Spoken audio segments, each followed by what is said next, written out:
From the New York Times, it's The Headlines. I'm Tracy Mumford. Today's Tuesday, August 11th. Here's what we're covering.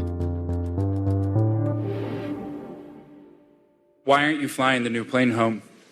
Say what? Why aren't you flying on the new Air Force One home? It's flying to Europe, to one of the big bases, 2 or 3 of the big bases, where we can show it to the people. A few weeks ago, President Trump and his team announced a last-minute switch as he was leaving the NATO summit in Turkey. Instead of getting on the new Qatari-donated Air Force One that he'd taken to get there, he got onto an older Air Force One, amid reports that there were security concerns and that the newer plane hadn't been outfitted with the same defensive capabilities. His boarding was kind of rushed, and reporters who got on the older plane with him were told to pull their window shades down before takeoff.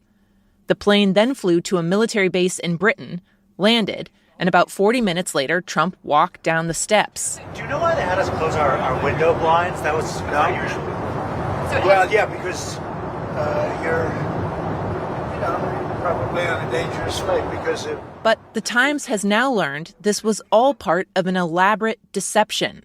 2 senior U.S. officials say that Trump didn't fly on the older Air Force One. Instead, after he boarded, he was then hidden in a large catering container that was lowered down from the other side of the plane and whisked away.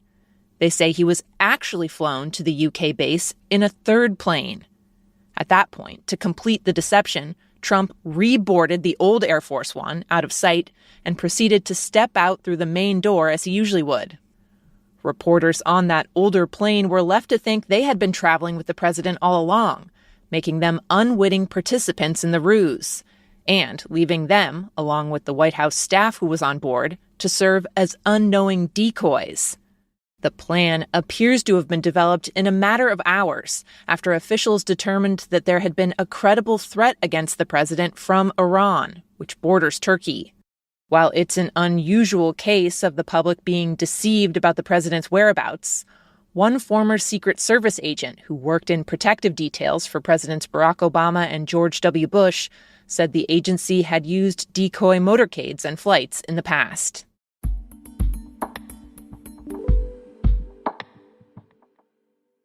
In Washington yesterday, we don't even know exactly how many chemicals are in the food that Americans eat every day.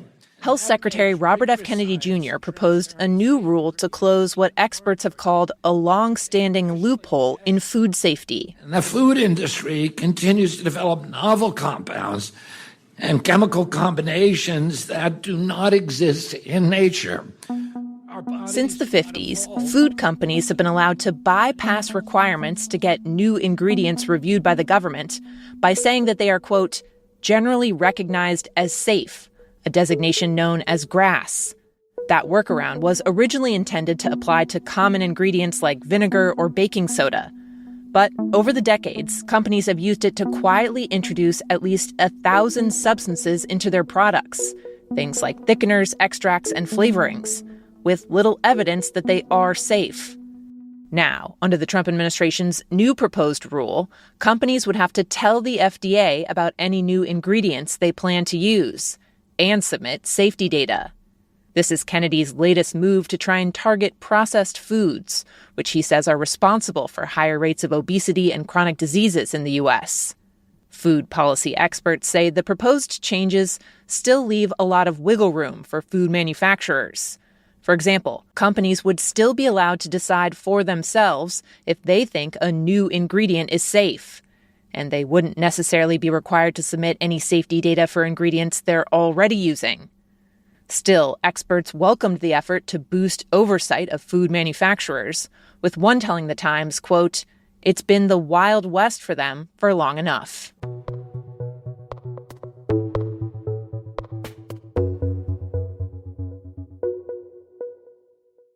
This is Julie Turkowitz. I live in Bogota, and I woke up this morning, sat on my couch, and my apartment began to shake.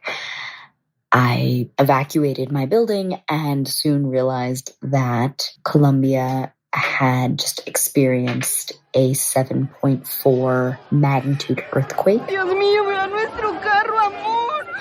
Julie is the Times Andes bureau chief who's been covering a powerful quake that hit Colombia on Monday, the strongest quake there in the past 10 years. While the earthquake took place in a rural area, there were sort of major population centers affected. This includes Cali, the third largest city in the country. So far, we know that more than 100 people are dead. Buildings were flattened. I, just a couple of weeks ago, was covering the earthquakes in Venezuela. We saw many of the same scenes starting to play out in these cities in Colombia. People digging for their loved ones, civilians, rescue workers coming to the buildings and sort of trying with everything that they could to get survivors out. And one of the things that makes these earthquakes particularly devastating is that some of the same people that I met covering the Venezuela quakes had now moved to Cali, a place that they thought that they would be safe, and of course experienced this horrifying event once again.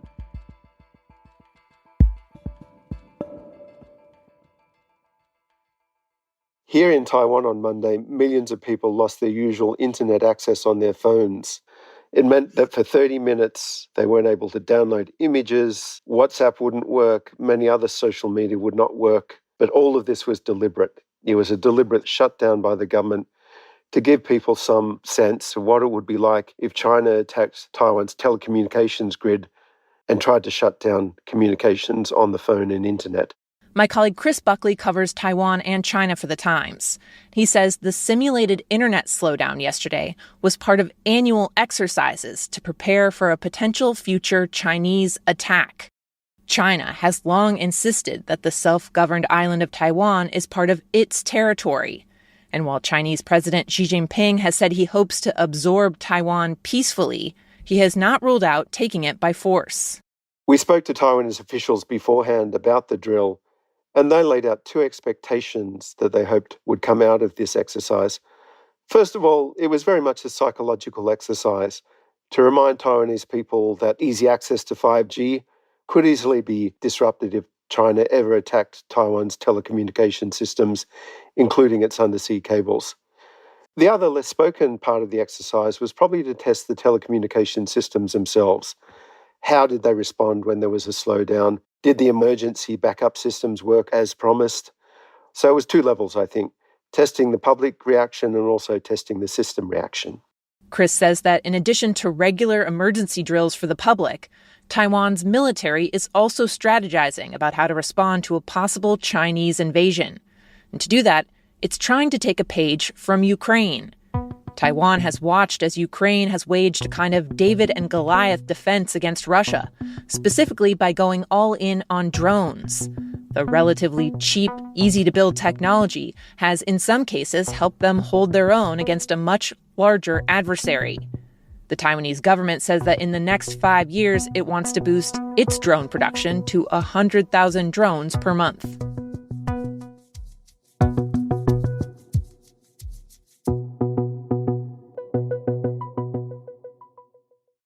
And finally, a few years ago, a project manager for a new electricity cable went on the news to talk about some work that was underway, technical stuff. Crews were preparing to run an underwater cable to connect the electricity grids of Britain and Ireland. What he didn't realize was that he was about to unleash the deep, deep feelings of Harry Potter fans.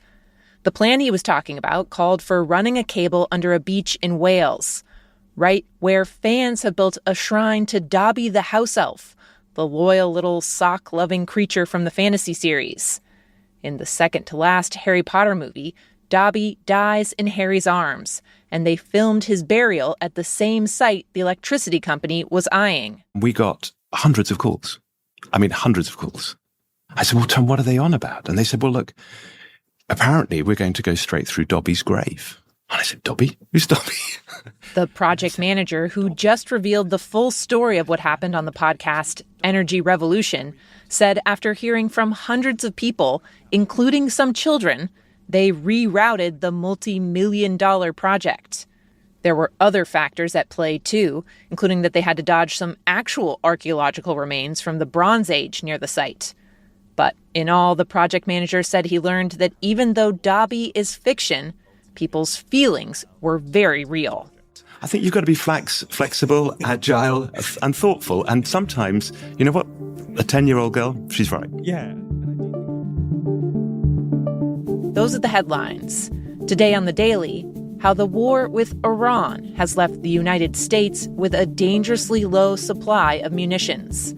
You can listen to that in the New York Times app or wherever you get your podcasts. I'm Tracy Mumford. We'll be back tomorrow.